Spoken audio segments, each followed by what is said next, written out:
Welcome. My name is Glenn Deason, and I'm joined by Alexander McCurtis and Professor Michael Hudson. And yeah, welcome to the both of you. And today, I really wanted to discuss the decoupling or fragmentation of the international economy, and also now the alternative economic architecture emerging, I would say, primarily in the East, but also in other parts of the world. So, I thought we can start off by discussing the defining economic challenges of our time.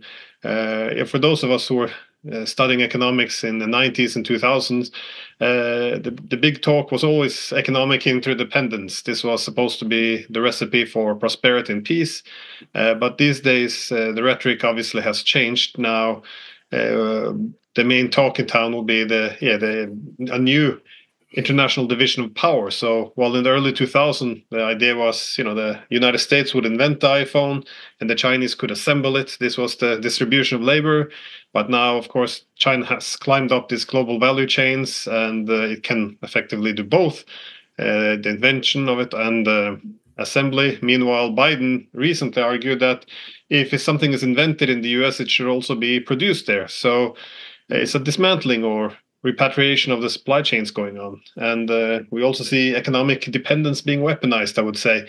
Hijacking of Iranian oil tankers, seizing the Russian central bank assets, or simply trying to cut off or cripple China's access to technology. So I guess my first question would, what does all of this mean? What are the main trends, and what does it mean not just for the United States and China, but also the wider world?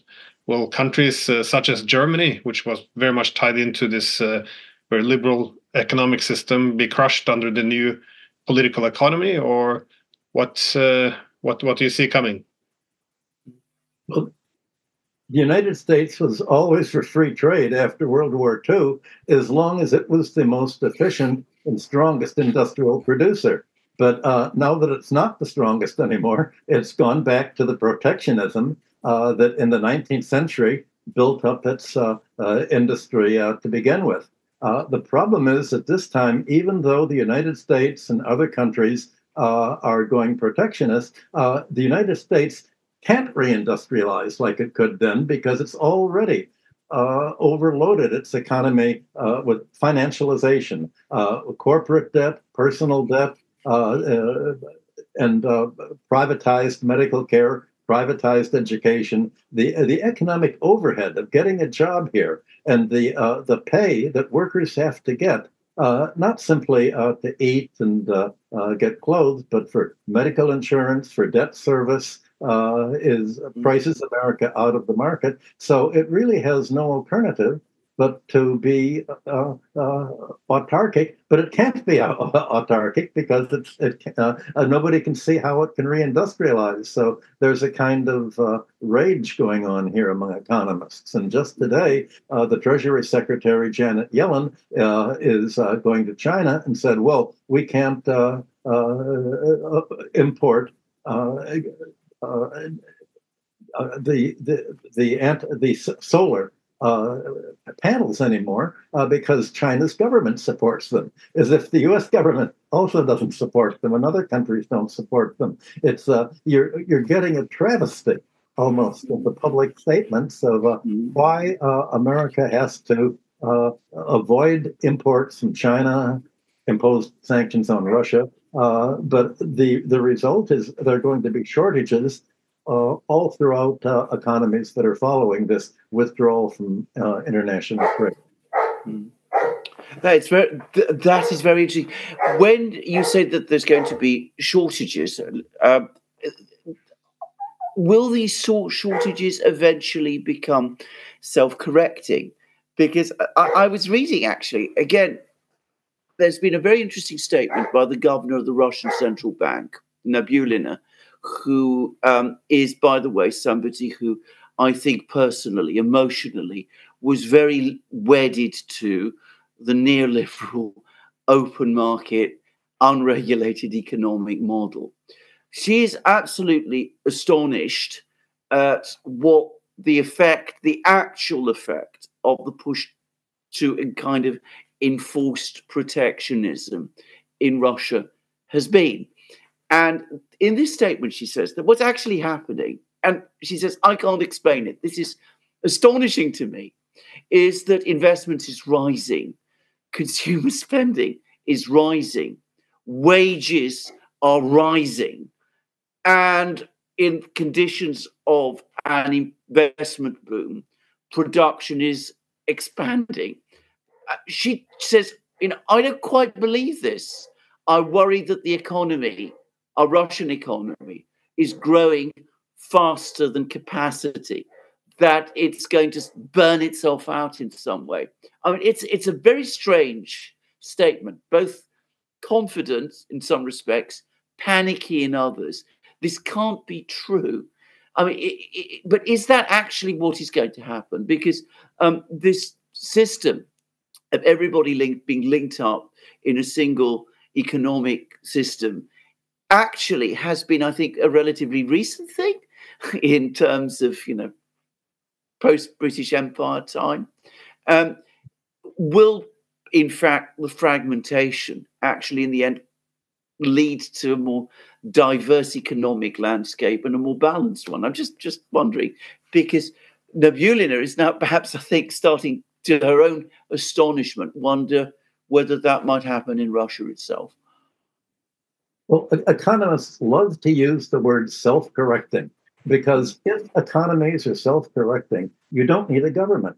You can just have the private sector running the economy, and in practice that means Wall Street.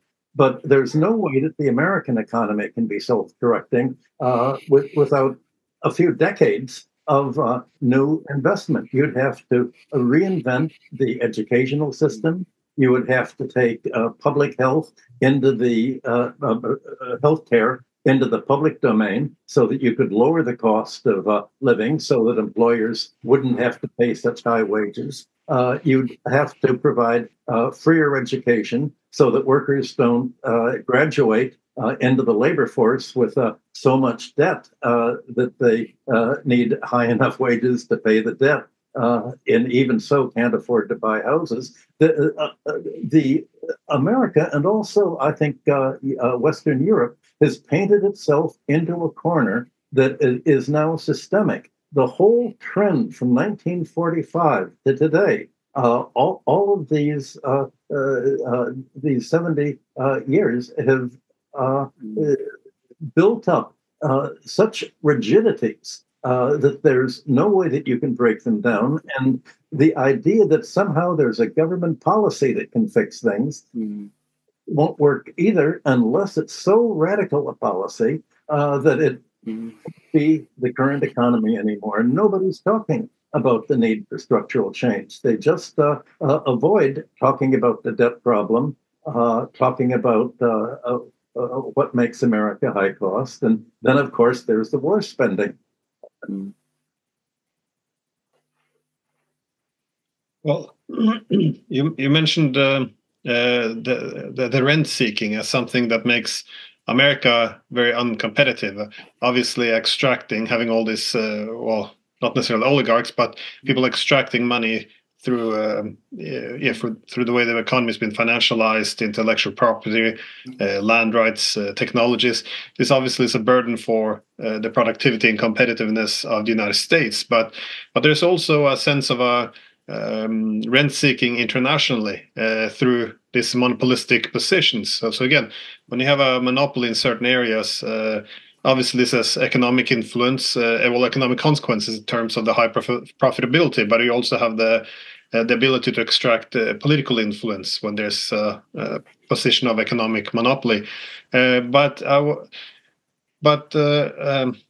I remember back in 2009, I think Putin called the dollar, he called it a leech or something along those lines, which was also suggesting that there was a similar way of extracting wealth. So in other words, the rent seeking, not just in America, but for the entire international community. And I was wondering if this goes into what Alexander was mentioning, because for countries around the world, well, then especially countries who have alternatives, be it Russia, if they're not through intellectual property rights or the American tech platforms or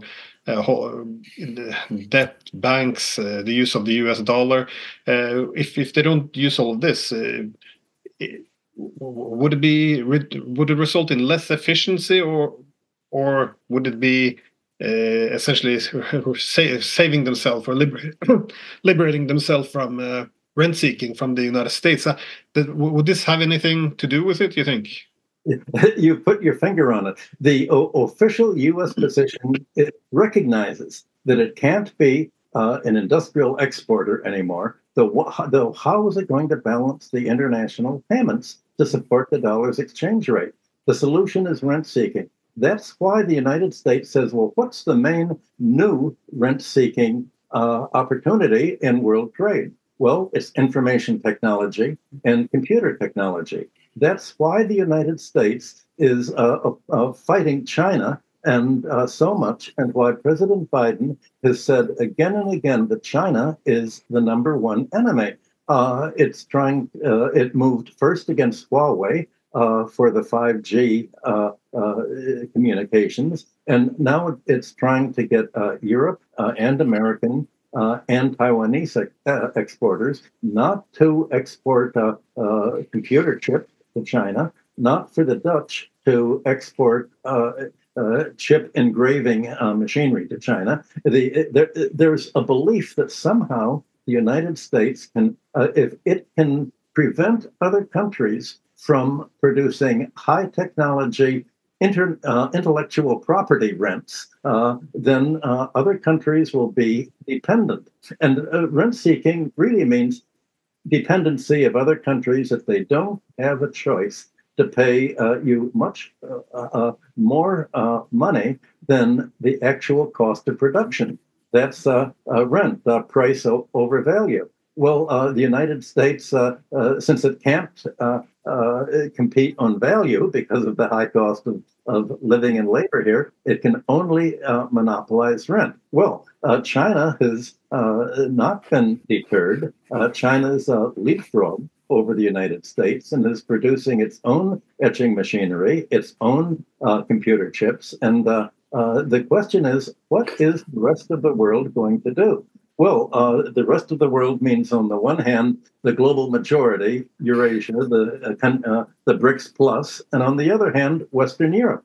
Western Europe is caught right in the middle of all this. Is it really going to forego the much less expensive Chinese exports at cost, and including normal profit, or is it going to be let itself be locked in to American rent extraction technology, not only for computer chips, but for military arms? I know that France wants to use the fighting against Russia in Ukraine as an opportunity to say, well, let's rebuild the European arms industry, but the Germans are not particularly in favor of this, and the Americans certainly said, no, when we say you have to spend 2 to 3% of your GDP on arms, that means buy American arms, integrated armies. So it's all about rent seeking.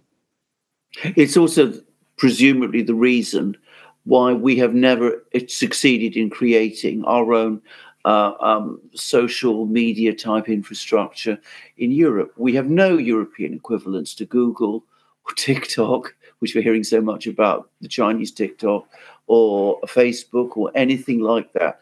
We entirely rely upon the Americans to provide these things for us. And whenever there's any attempt to produce anything like that in Europe, it always fails, partly because the Americans object to it. Now, I know all about this because my brother, I should say, worked for a time at the European Parliament, and he saw the American lobbying systems that operated within the European Parliament and the European levels in action, and extremely effective they were. But this isn't a mechanism for technological progress. At least this is how it looks to me. It's a formula for ultimate stagnation, because you're locked in to a system which isn't even, as far as I can see, focused on development, it's focused on rent, which isn't, which is a completely different thing. So you mentioned that the Chinese, you used the word leapfrog. I understand the Chinese are also thinking of leapfrog. They're looking at the leapfrog in computer technology. They're saying that chips are anyway reaching the end of their technological utility. We've got to think beyond that. And they are looking to go beyond that and to look for other systems. I mean, I'm not a technical person, so I'm not going to try and guess what they are. But I mean, the point I'm making is rent seeking.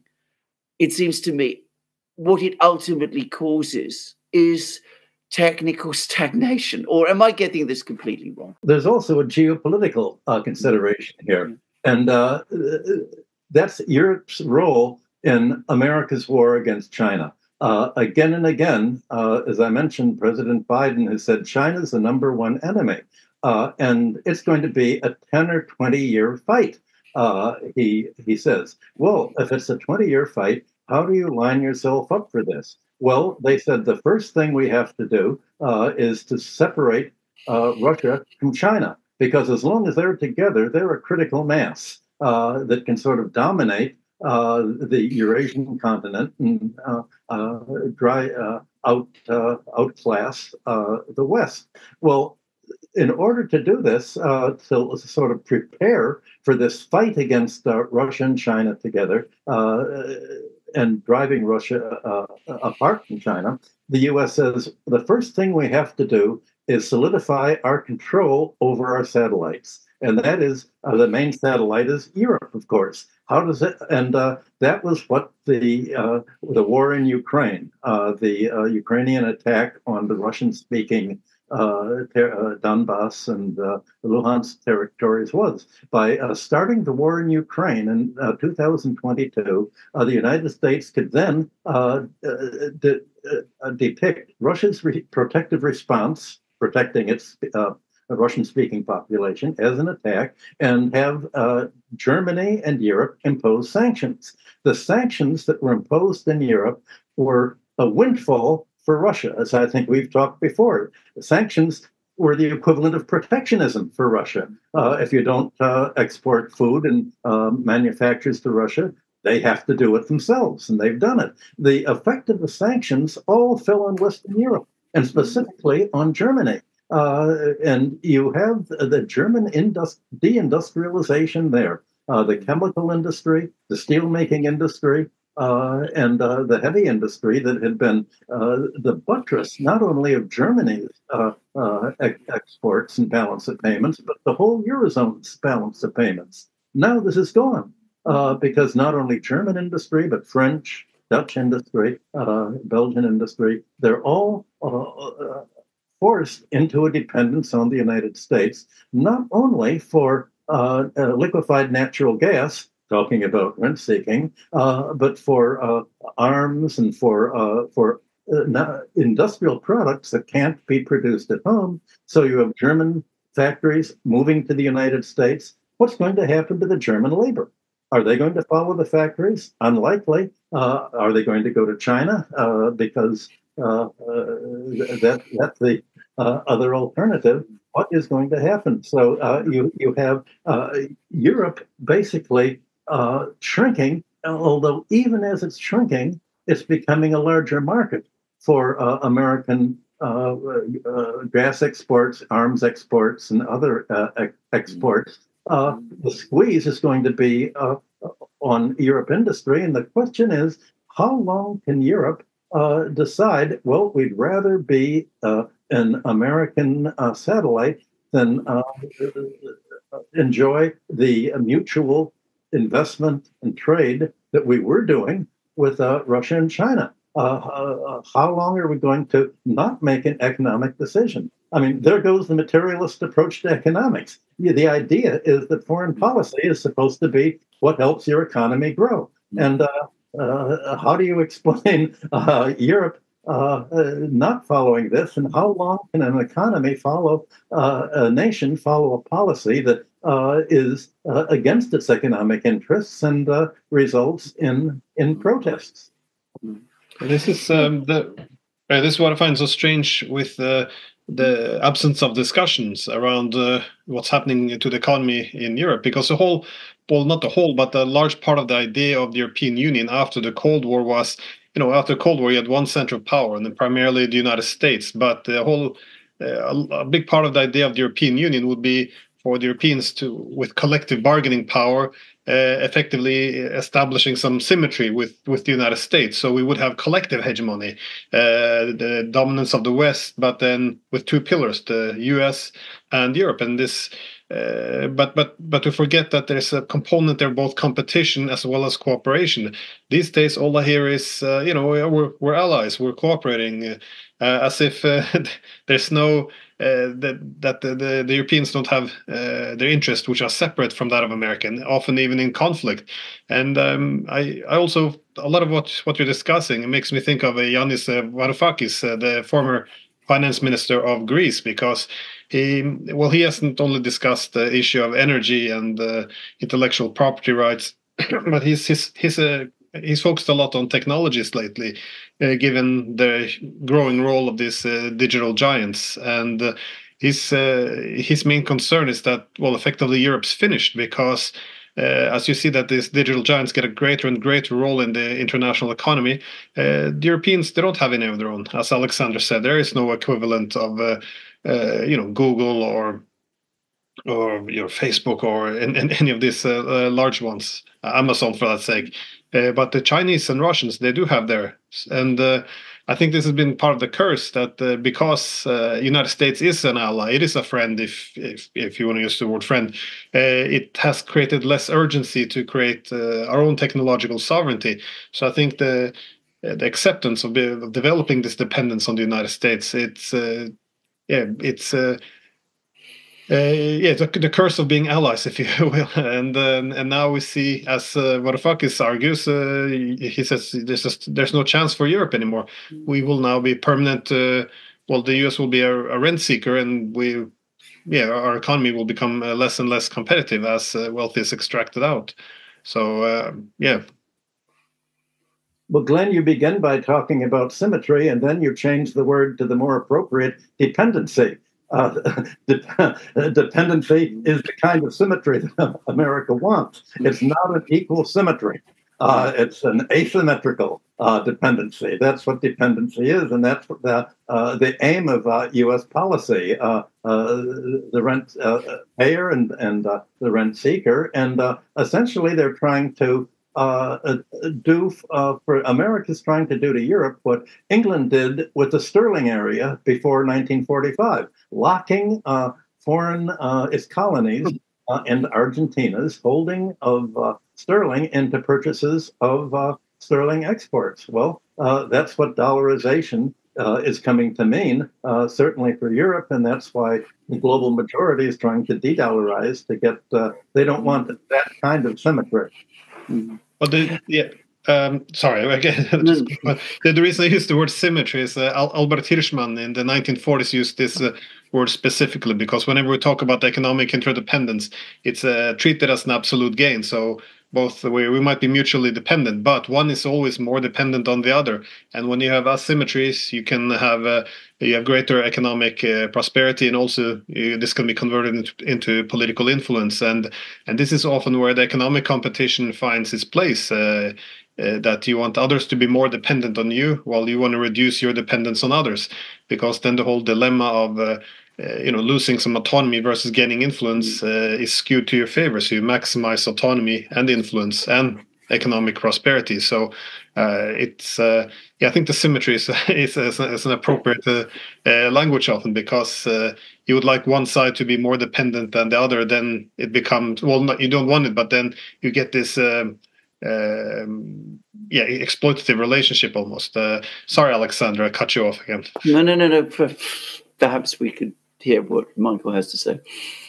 Well, Donald Trump has come right out and said America has to be the gainer in any kind of exchange, unequal exchange. That's explicit policy, no mutual gain. On the other hand, you have China and Russia saying, well, how do we have an alternative? to this dollar standard and this U.S. View of a unipolar world order. The only way that they can really create a critical mass that it takes to create an alternative, the Americans call it a split of civilization, is to get other countries to join voluntarily. And that means that China can only, and Russia, can only attack the rest of Asia, not to mention Africa and the global South, South America. They can only attract the other BRICS into the system by actually offering a better mutual gain. And that entails really creating a whole new set of international institutions, parallel institutions that are different from the US, their own version of an international monetary fund, their own World Bank, their own version of the United Nations or some kind of grouping among themselves. So that really is it's a different economic philosophy, ultimately. That's what makes a civilization different. And the main distinction, if you say, what makes one society different from another society? What makes the US and Europe, the NATO, different from the global majority? It really ultimately comes down to how it's organized financially. Is the financial institution public or is it privatized? How does it handle debt? These are what distinguishes almost every society from another. And if they begin by a financial restructuring, which is the basis of mutual gain, you're dealing with a completely different economic system. Can I, before we discuss, I just want to just go back to the Russian economy, because we spoke about protection and how protectionism has been imposed on them. And I think that is certainly a part of what's happening there. But actually, I think there's an even more important reason. One of my friends, Russian friend, one of his jobs, in fact, he was a treasurer of a big Russian company. He used to come to Europe and to the United States, speak to banks there about raising loans for his companies in Russia. And I think one of the things that people do not understand is that, especially before the 2008 crisis, but to a very great extent still, right up until 2022, the Russian economy, the entire Russian system was completely permeated by Western businesses, Western companies, Western providers of funding, of insurance, of various types of services. They were helping in car production. They were involved in all sorts of joint enterprises, things of that kind.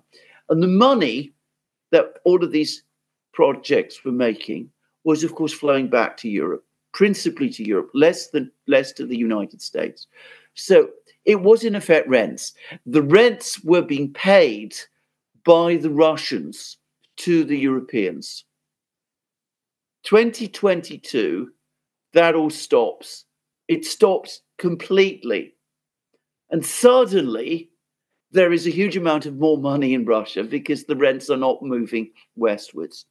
And what this is doing is it's driving an investment boom because that money, that capital has to be used. And not just that, but something else is starting to happen, is that we're getting reverse engineering happening at a accelerating level. It's now very common, for example, in the aerospace industry, aircraft, Western Airbus aircraft being taken apart, reverse engineered, the material entering into the Russian industrial system. And of course, this is causing a major acceleration. So we have, I would suggest, the classic case study here of what happens when rent extraction stops. An economy suddenly, at least an economy like the Russian, suddenly surges. And in fact, the central bank chair, Nabulin, has said that the economy is in the investment phase of growth, which is one of the manifestations of structural transformation. So it is changing completely because suddenly money is staying in Russia. instead of going out. Just wanted to say. That's exactly what's happening. I wish they had turned over all of their housing to the occupants in 1991. I made 3 trips to the Duma, urging that they adopt a land tax to prevent the privatization that had occurred. Because even if you have oil and real estate privatized, you can collect the economic rents by a rent tax and basically let them make a profit, and that's it. Obviously, this was not what the U.S. Authorities wanted, and the Duma members who had brought me over had their elections fixed and were de-elected by the U.S. Advisors. And so what Putin has had to do is recreate the equivalent of avoiding rent seeking without an official rent tax. And he's been able to do it, as you've described numerous times, Alexander, just by sort of jawboning, as they'd say in the United States, by telling them, look, you cannot make exorbitant rents. And I think President Putin made a speech a few days ago after the election on just that very thing, and somehow they've made it work in Russia. They've increased employment and they've increased living standards, and I wonder what Europe will think as it sees the European living standards and employment rising and their employment falling. How long can this? This is real instability. Is a byproduct of the rent seeking. It's not something that can sustain mutual full employment. It's inherently unstable, and yet the United States says, well, we've got to keep the system in place for 10 or 20 years until we beat China. Well, this is a very good question because, of course, I think you're putting well, first of all, just dealing with the housing thing, I can say absolutely that there are people today in Russia who perhaps they don't remember your advice, but if they were reminded of it, they would be very, very sorry that it wasn't taken, because clearly that was the right thing to do.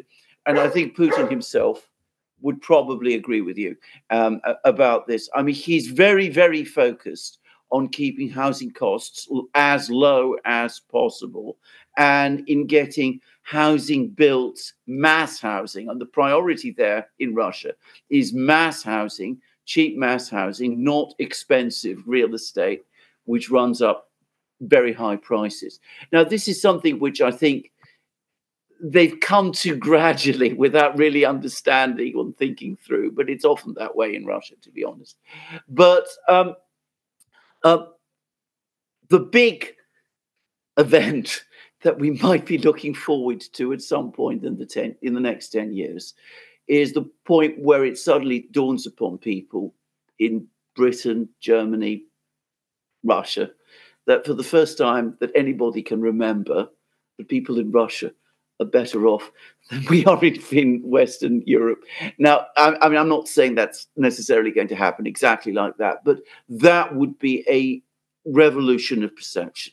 I mean, it would completely transform the political and social geography in Europe if we have a situation where people in the West, in Western Europe, feel that they are growing and getting richer, and we are not growing and we're getting poorer, and that they're not just achieving our levels of living standards, but actually surpassing our levels of living standards, then it's very difficult to exactly predict how people will respond, but they will respond in a very profound way. Bear in mind that that has never happened before at any point in modern European history. In fact, in any part of European history, the East has always been poorer than the West. Well, you're right, Alex. It's been an ad hoc response. They're reinventing the wheel. And yet the problem that you've described was the problem back in the 19th century. Germany faced this problem. How are they going to overtake Europe, English industry? Well, they had the state playing a major role, especially a link between the state, the Reichsbank, and military-industrial complex. Same thing in the United States. The classical economists all described the ideal is reducing prices to the actual value, getting rid of the rent seeking, getting rid of the landlord class. That's Adam Smith and John Stuart Mill. Getting rid of the monopolists, getting rid of the private banks, and making the Central European banking was all based not on paying out dividends to raise share prices, but to reinvest and expand. They're rediscovering all of these what to do without any reference to classical economics or to the fact that all of this has happened over a century and a half ago. No, we spoke before about this, the whole what has happened, how the ideology has changed ideas of capitalism, because all of this was meant to be common sense. If you want the profits should be invested, or at least you should tax the rent seekers in order to develop proper infrastructure, provide for proper education, all of these things, which has both enhances the standard of living, but also makes the companies more competitive internationally. But yes, Alexander and I also discussed before, everything is put on its head these days, with rent seeking not really being seen as the key problem, something one has to diminish, but instead seen as effectively a source of what keeps the economy going, to have this system. But I think that's why it's so difficult to have real structural change in order to make the economies more competitive again. And is within that area, I wanted to ask you as well, because a huge problem is obviously debt, not just of the countries, but also of individuals. What is the main challenge for debt relief? If you have, for example, in the United States, most of the debt is now private, versus other countries which have chosen to have the debt public. How is this influenced if you want to, for example, go down the path of debt relief in order to end or have these structural changes which might be necessary?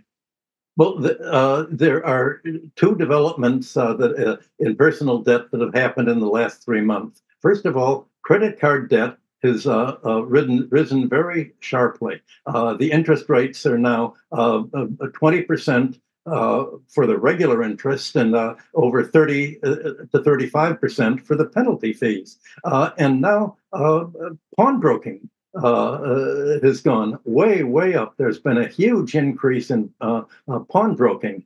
So people who are not able to get any more leeway on their credit cards, the defaults on credit cards are rising. And if you defaulted on your credit card and can't get more credit, you go to the pawnbrokers.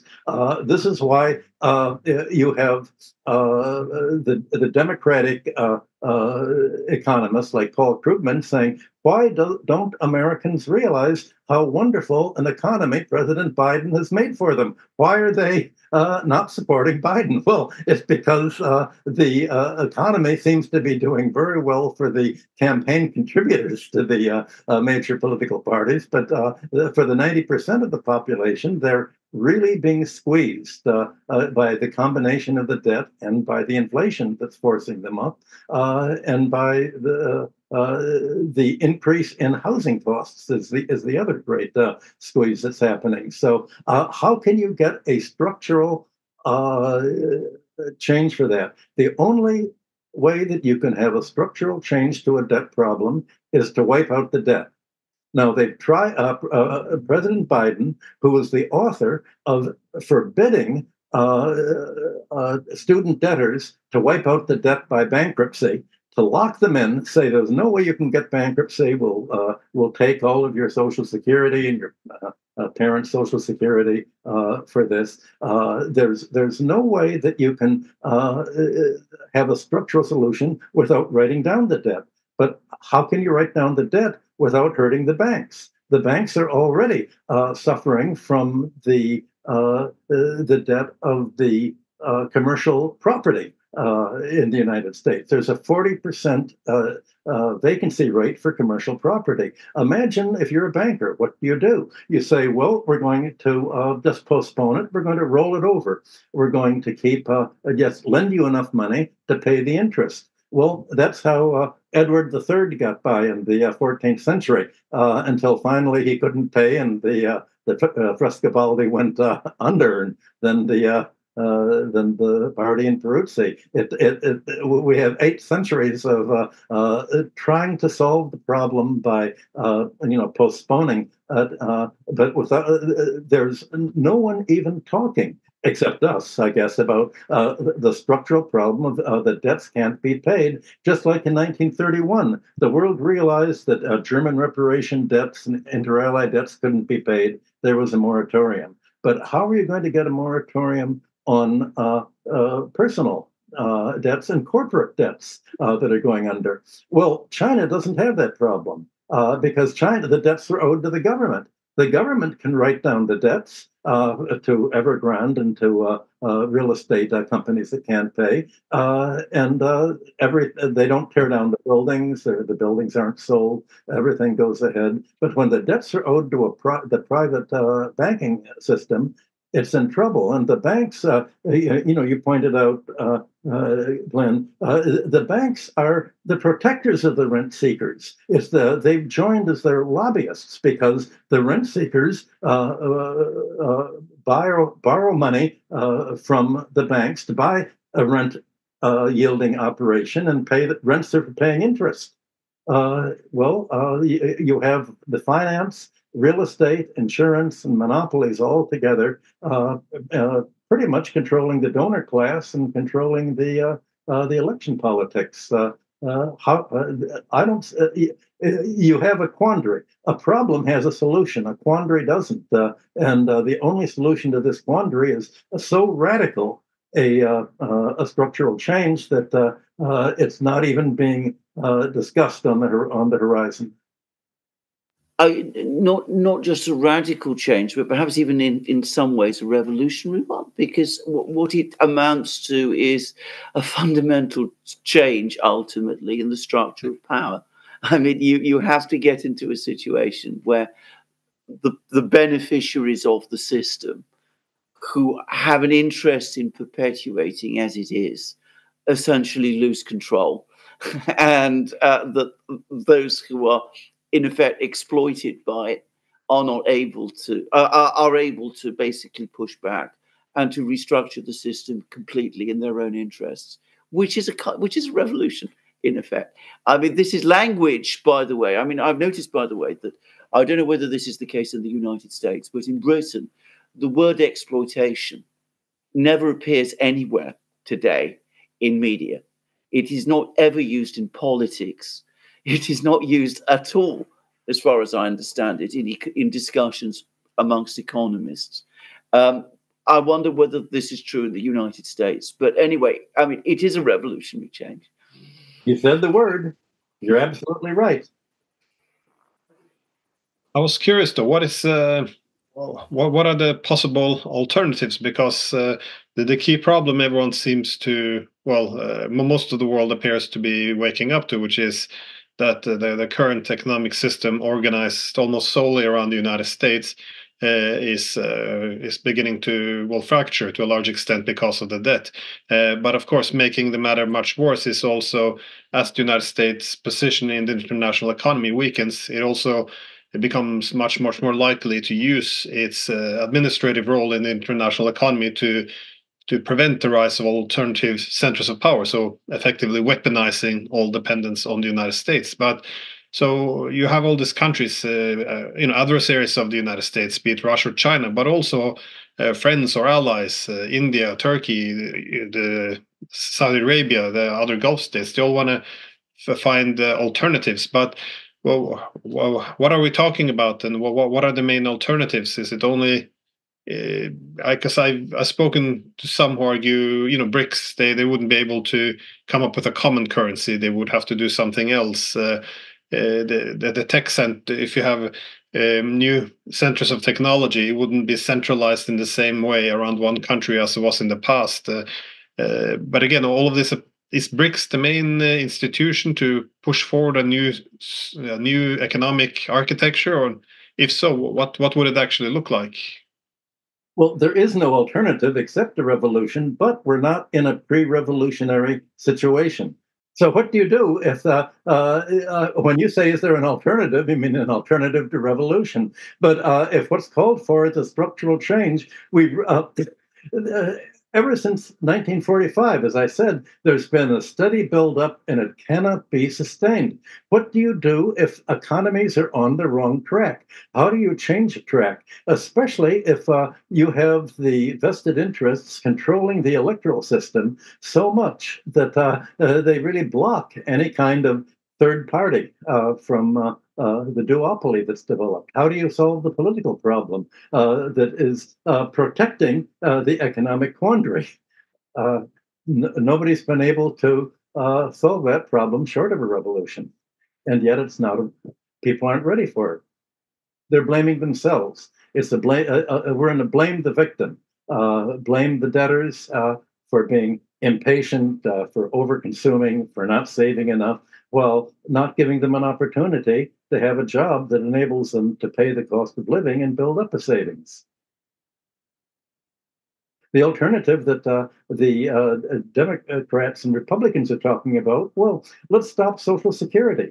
Let's roll back Social Security and medical insurance and Medicare. Let's roll back the social spending. Well, that's also going to happen in Europe. How can Europe, the Eurozone, as long as it's subject to the 3% limit on the amount of a national budget deficit, how can it rearm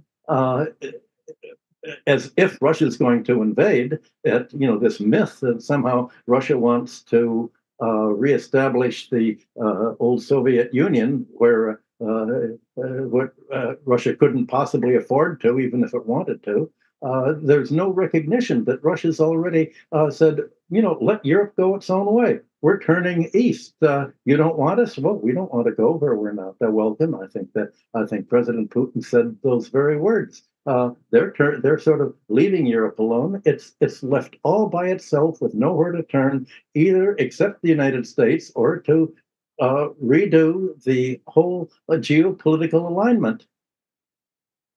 And I don't see, as long as you have American meddling in German and European political elections, as it does to promote U.S. Oriented politicians, especially ruling through NATO or Brussels, you have too much blockage for a revolution, and you don't have a popular consciousness that there is an alternative. They've fallen for Margaret Thatcher's claim that there is no alternative but you to suffer and be impoverished and the economy to polarize. There is no alternative. That's how evolution works. Somehow the rent seekers and the 1% are the survival of the fittest. They've survived and you haven't. Accept it. Well, at least in Britain, I mean, if we cut down further on the kind of welfare spending that you're talking about in the United States, that would increase debt dependence. It would not reduce it, because if people weren't able to go, for example, to a health service, which is state-owned, they would presumably have to pay. Even if they were paying insurance, they would have to pay in some way. And that is a form of rent in the end. And in fact, if you know about the health service in Britain, which is in crisis, by the way, deepening crisis, if you know about the various reorganizations it has had for decades, what they have done is that they have fragmented it and made it extremely susceptible to rent seeking. There are lots of things that happen within the health service today, which previously the health service did itself, which are publicly funded, in other words, but which now are contracted out to private contractors. And I think even people of conservative views are now becoming increasingly critical of this, but there is no sense that it can be changed. changing it would be to break contracts, to infringe property rights. And of course, that is conceptually impossible, or so we're led to believe. So, I mean, an awful lot of that. If we could just come back to the world system, I mean, countries need to trade with each other, though. Can one have a system of trade, say a BRIC system of trade, which does not ultimately degenerate into a system of a rent-seeking system as well? By the way, I don't think that's a reason for not trying, but I mean, or trying to set up alternatives to the existing one. But people who we discuss things with, viewers, come back and always tell us, well, don't assume that the BRICS, the Chinese, in the end will be any different from what we have now, because this is a kind of human law that eventually rent-seeking in some form will be re-established. Is it possible conceptually to think of an alternative trade system that works, but which is not vulnerable to sort of vulnerable, which does not turn into another rent-seeking system like the one that we've seen develop since the Second World War? Well, you're absolutely right. What you've just said is what economists deny. Most international trade advantages are rent-seeking, but in the free trade theory, rent doesn't appear. Everything is supposed to be costs without taking into account rent. It's as if commodities exchanged on the basis of value, not rents. Well, the interesting thing about what you've just said, Alex, is that the rent seekers know what rent is, but the rent payers don't. They think it's all value. They think that's really part of the actual cost of production. So the answer is that if the leaders of the creators of this new system, let's say they're China, Russia, Iran, if they realize that, well, in order for us to remain viable, we have to absorb the whole Eurasian region is an interdependent whole. That means that governments have to take the lead in saying, okay, we're going to have everybody employed. We're going to have to actually decide on what kind of government is going to subsidize what kind of production. So actually there is a mutual trade. There were many plans for this way back in the 1950s as an alternative to the World Bank. Land reform, for instance. Land reform would have got rid of the many of the agricultural rents, but the World Bank would only lend for food exports, not for domestic food dependency, independence, self-sufficiency. The idea is to make self-sufficiency on a region-wide basis, and this entails some sort of government agreement. Obviously, if you have one country, such as China, saying we're going to get all the gains for ourselves because we've got a head start because of our socialism, other countries wouldn't join. And the United States could then say, well, join the US system instead. So they're all the alternative to the dollarized system and to the NATO system is you've got to create a system to get rid of economic rent. And the main way to get rid of economic rent is by a rent tax. I mean, that's what Adam Smith, John Stuart Mill, the physiocrats, Marx, and the whole 19th century had an objective in this policy. The German industrial takeoff in the late 19th century had it. Everybody thought that, well, the way to minimize rents is to put natural rent-seeking monopolies in the public domain, because if there's rent-seeking, it's an essential public service. It's the need for such services that enables their owners to extract rent. But if these services are in the public sector, then we can provide their services at subsidized rates or even freely for education, medical care. So there is a way of having countries that are doing the trade will mainly trade in industrial products that reflect the cost of production, not including rent, with some sort of government support, like Keynes had proposed for the Bank or way back in 1944, that if some countries are running consistent deficits, say with China, then at a certain point, the buildup of financial claims of the gaining countries over the paying countries will be wiped out. That was all proposed, and it could have been workable that way. And it's the only way that you can maintain a mutuality of trade. With mutuality defined as no country falling into debt dependency on other countries that lead to the whole buildup of dependency and instability and polarization that you're finding in the Western economies today. Well, wouldn't the emergence of many poles of power create more incentives for reducing rents? Because I'm thinking after the Second World War, obviously it was the United States were leading the main technologies. All the big businesses had merged in the U.S. It dominated the industry. It had a very privileged position in terms of in terms of its position in the World Bank, the IMF, making the dollar the main international trading currency and reserve currency. But once you have this monopolistic position, there's some ability for rent seeking in the international realm. But if you have other centers of power, wouldn't that create a system for reducing the rent in order to attract the rest of the world, if you will? In principle, yes, but what is a country? What is a society? It's not simply a country moving in its general interest, because a society is all sorts of different classes together: the financial interest, the real estate interest, the labor interest, and certainly in the West, the rentier interests, the financial interest of monopolies control the government. They've used all of the rents that they've got, all of the wealth that they've created, to privatize the election process and the political process. So the country is really run by the rent seekers in the West.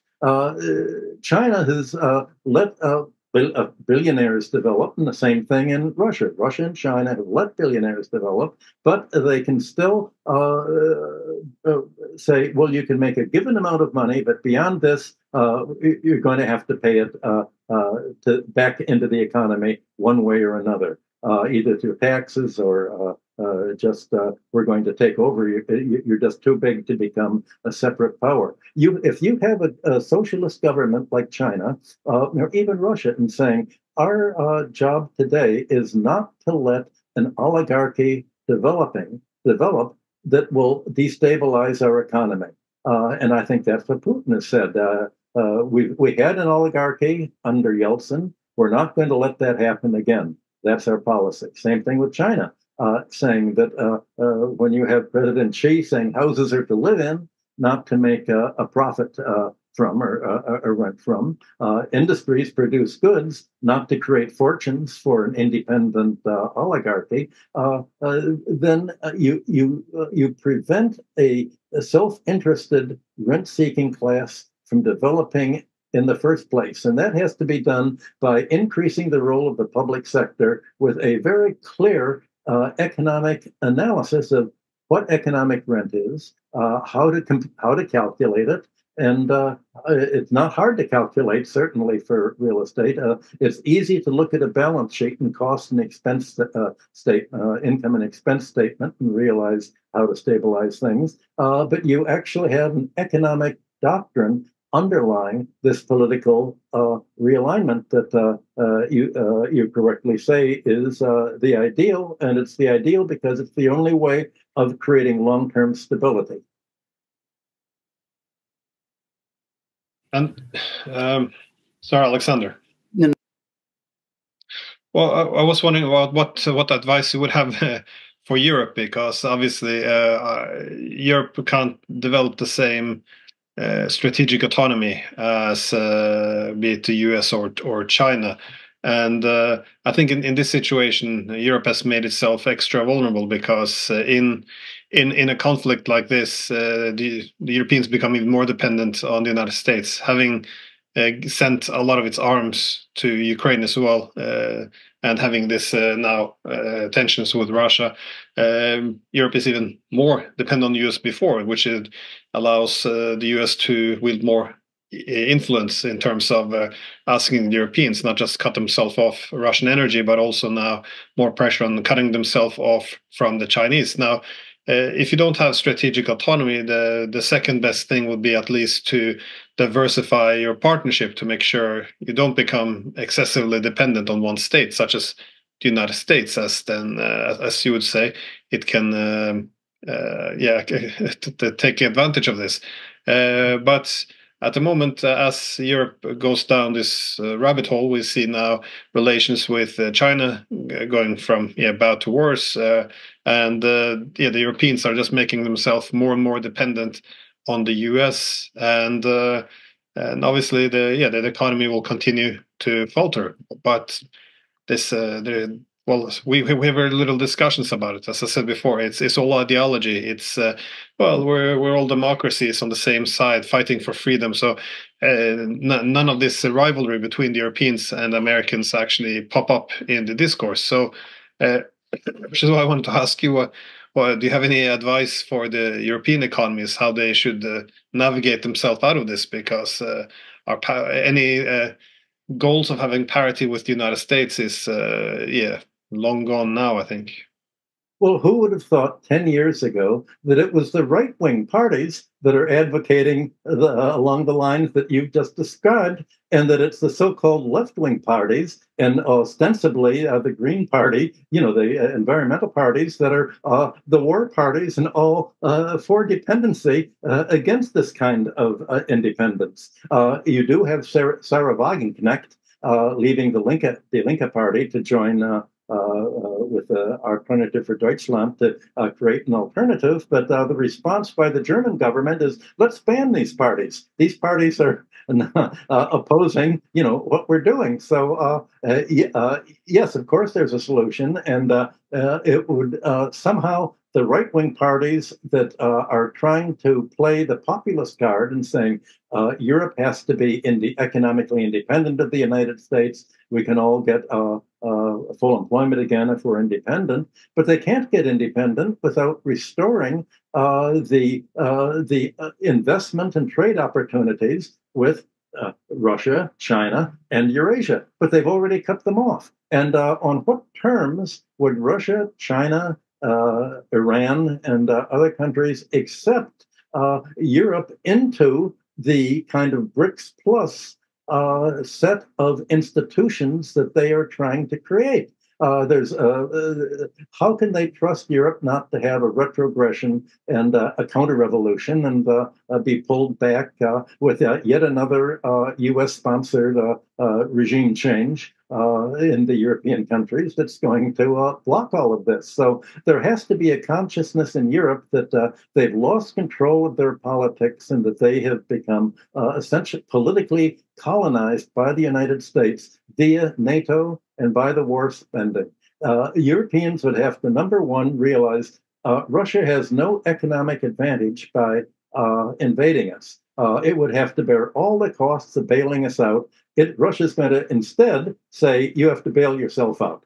We're not going to pay for you. We did that after World War II, and many of the Russian Western satellites live better than the Russians. They're not going to do it again.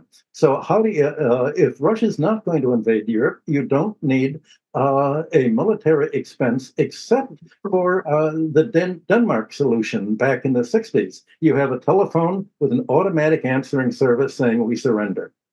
That's all you need for your military expense. You free yourself from the military overhead.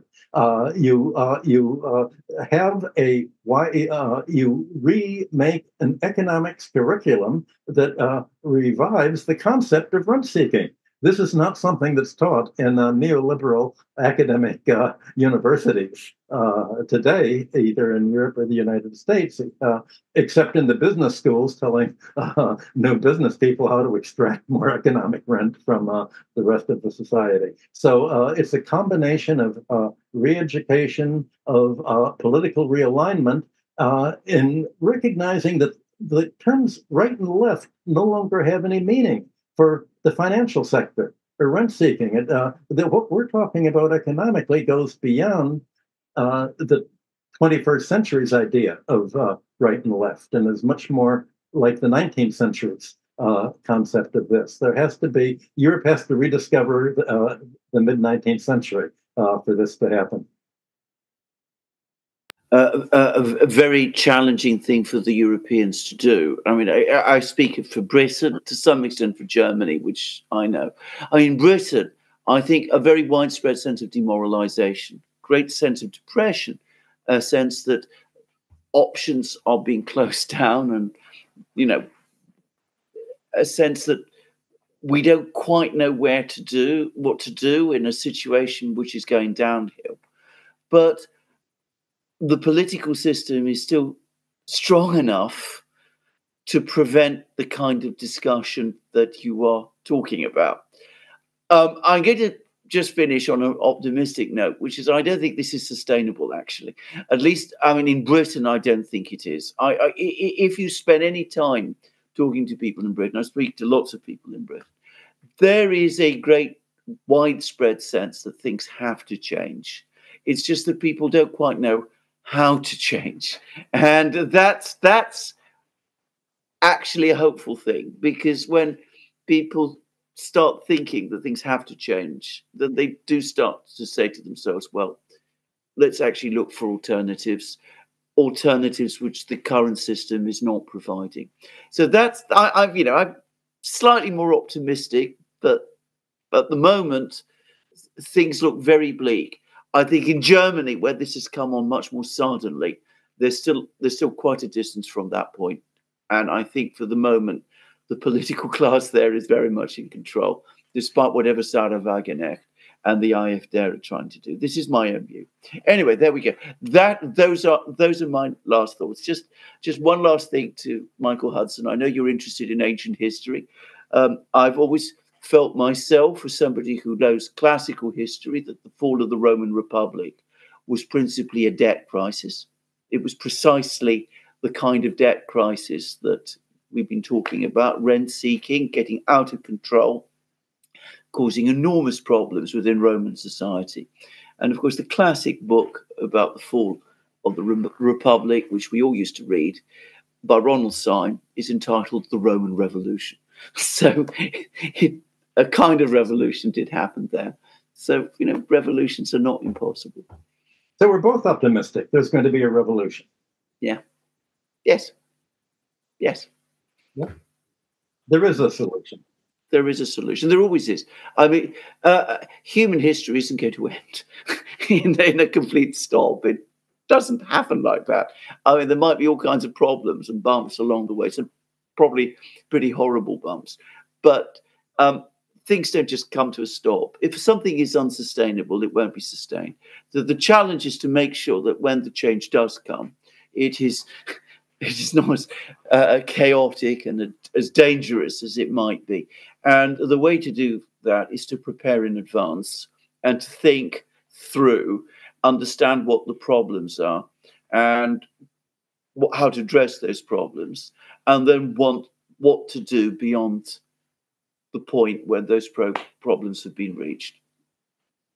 I think what makes it so challenging to get out from is because the economics is so deeply tied to the political, and for so many years now, since the end of the Cold War, we effectively redivided Europe. We remilitarized the dividing lines in Europe, and the problem of doing this in Europe is eventually you would have a crisis, and then divided militarized Europe would then become a chessboard, if you will, the object of great power politics, in which it would be severely weakened in this way. So again, this is why I find it so frustrating, because if Europe really wanted to get out of this, we would seek immediately to negotiate an end to this war, so we would reduce the dependence on the US, allow us to diversify our economic connectivity to a greater extent, and begin to restore something resembling to political autonomy. But there is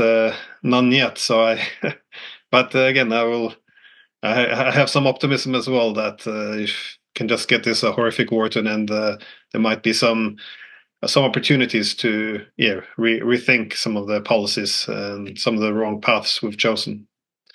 Anyways, before we go, Michael Hudson, any last words, Professor?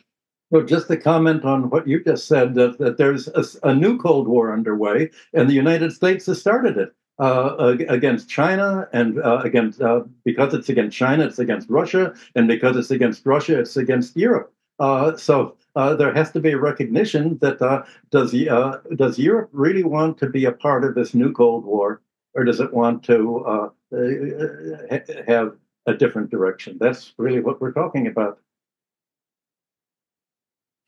Yes. Absolutely. So, thank you so much, Professor Hudson, for your time. Alexander? Oh, and thank you very much to Professor Hudson for coming and giving us this a very wonderful talk, very educational, extraordinarily interesting. Well, thanks, Alex.